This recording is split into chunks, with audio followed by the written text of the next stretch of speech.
Olha, se você acha que o noticiário internacional anda repetitivo, presta atenção. Enquanto a maioria do mundo estava cuidando da própria vida, a China resolveu fazer um lembrete bem barulhento de que Taiwan continua sendo um dos pontos mais explosivos do planeta. Teve navio de guerra, avião militar, míssil em posição de ataque, tiro com munição real. E tudo isso no meio de uma trégua comercial com os Estados Unidos e a poucos meses de uma visita presidencial. Hoje a gente vai te explicar por que esses exercícios militares não são só treinamento, né? E o que os Estados Unidos têm a ver com essa história. E porque também o mercado financeiro olha para esse clima de quase guerra e segue comprando ações como se nada tivesse acontecendo. Então vamos falar sobre essa matéria da Bloomberg News no episódio de hoje, lembrando que estamos aqui no final de ano, então episódios mais curtos aí provavelmente. Segue nosso podcast caso você ainda não faça isso, para ficar atualizado todos os dias, e depois de um rápido recado do patrocinador, a gente começa o episódio.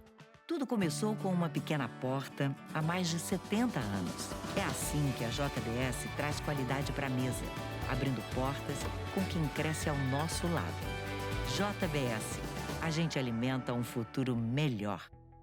O que aconteceu? A China voltou a apertar aquele botãozinho da intimidação militar em torno de Taiwan. Nessa segunda-feira, Pequim iniciou uma nova rodada de manobras militares ao redor da ilha, que incluem exercícios com munição real, ou seja, tiros de verdade, não estão jogando bolinha de paintball não. Isso é uma demonstração de força que veio logo depois dos Estados Unidos anunciarem um dos maiores pacotes de venda de armas já feitos para Taiwan. Esses exercícios foram batizados de Missão Justiça 2025 e são as maiores manobras chinesas na região desde abril. Segundo o Exército de Libertação Popular, eles funcionam como um alerta severo contra forças separatistas de Taiwan e também contra o que China chama de interferência externa, que é uma referência bem direta aí aos Estados Unidos, principal aliado e fornecedor de armas da ilha. O exército chinês detalhou 5 grandes zonas onde aconteceriam exercícios com fogo real e recomendou que companhias aéreas evitassem essas áreas. E aqui tem um ponto importante nessa história. Pela primeira vez desde 2022, essas zonas chegaram a invadir águas territoriais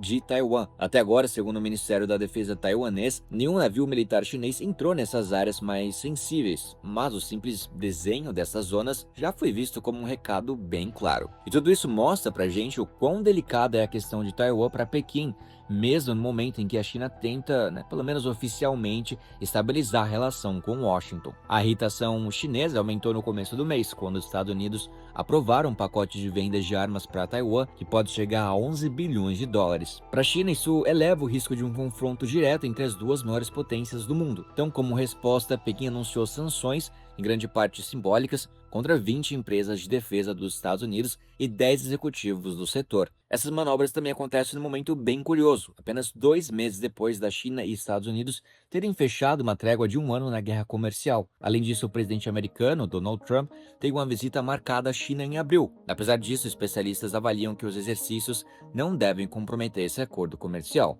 mas que talvez role um climão é provável. Um deles é Dylan Law, professor da Universidade Tecnológica de Nanyang, que diz que Pequim está tentando atingir um equilíbrio delicado, causar desconforto e demonstrar força, mas sem provocar uma escalada descontrolada. Ele lembra que em 2022 a China chegou a lançar mísseis que passaram por cima da ilha de Taiwan, isso em resposta à visita da então presidente da Câmara dos Estados Unidos, Nancy Pelosi. Repetir algo assim agora seria visto como um salto perigoso na escalada. Do lado de Taiwan, a reação foi dura. O Ministério da Defesa classificou as ações chinesas como provocações irracionais e disse que mobilizou forças para exercícios de prontidão de combate. A autoridade de aviação civil da ilha também criticou fortemente a China, afirmando que marcar áreas para tiros reais compromete seriamente a segurança aérea. Só nesta terça-feira, hoje, cerca de 857 voos, o equivalente a mais de 100 mil passageiros, podem ser afetados. Curiosamente, o mercado taiwanês parece pouco impressionado. Investidores costumam ignorar esse tipo de movimentação militar. O principal índice da Bolsa de Taiwan subiu quase 1% e renovou máximas históricas, impulsionado pelo forte apetite global por produtos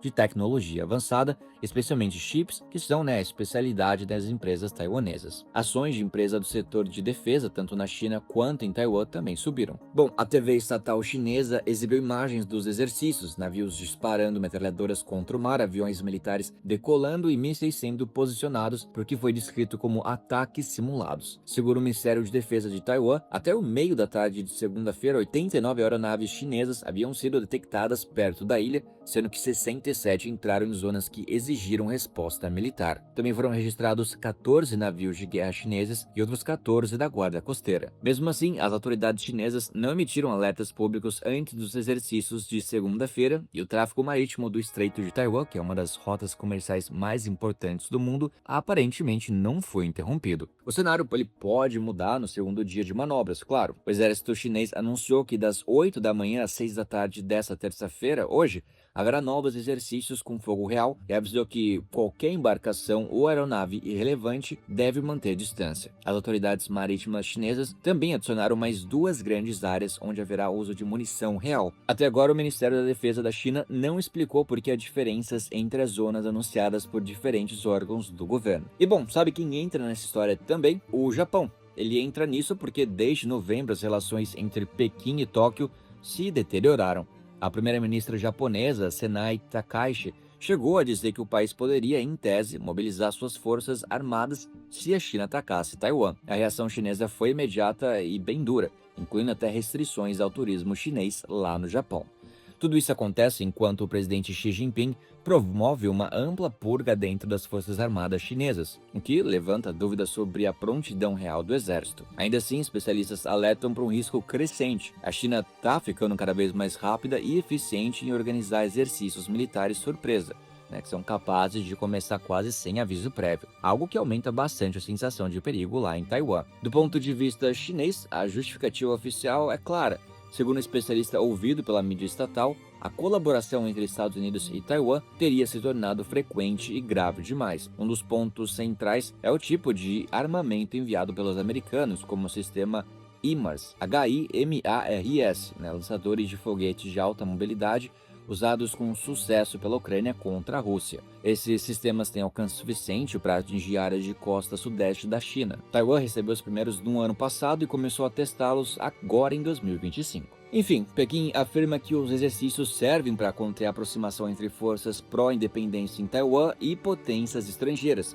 desde que o presidente taiwanês Lai Ching-te assumiu o cargo em maio de 2024, a China intensificou a pressão militar sobre a ilha. Para o governo chinês, Taiwan é uma província rebelde que deve ser reunificada pela força se necessário. Taipei rejeita completamente essa visão. Em uma entrevista recente, Lai ele foi direto, disse que Taiwan precisa aumentar cada vez mais o custo de qualquer tentativa de ataque chinês. Ele completou que, se o país pede que seus soldados estejam na linha de frente, é obrigação do governo garantir armas suficientes e de alta qualidade. O recado de todos os lados, então, é bem claro: a tensão no Estreito de Taiwan está longe de diminuir, e cada exercício militar vira mais uma peça nesse jogo aí delicado entre demonstração de força e o medo constante de um erro de cálculo. Bom, eu sou o Alan Blanco, as informações são da Bloomberg News. E vou ler aqui rapidamente alguns comentários do episódio passado. A Débora Rodrigues diz: no caminho para o ano novo, por aqui seguimos trabalhando, que 2026 seja um ano abençoado para todos nós. É isso aí, Débora, 2026 vai ser um ótimo ano, tenho certeza. Marcelo Lima diz que a leitura dos comentários realmente está de recesso por aqui. Bom, tô lendo aqui, Marcelo, espero que 2026 seja um ano que eu leia mais comentários e que vocês comentem mais. E bom, galera, vou ficando por aqui, até o próximo episódio, a gente se vê lá.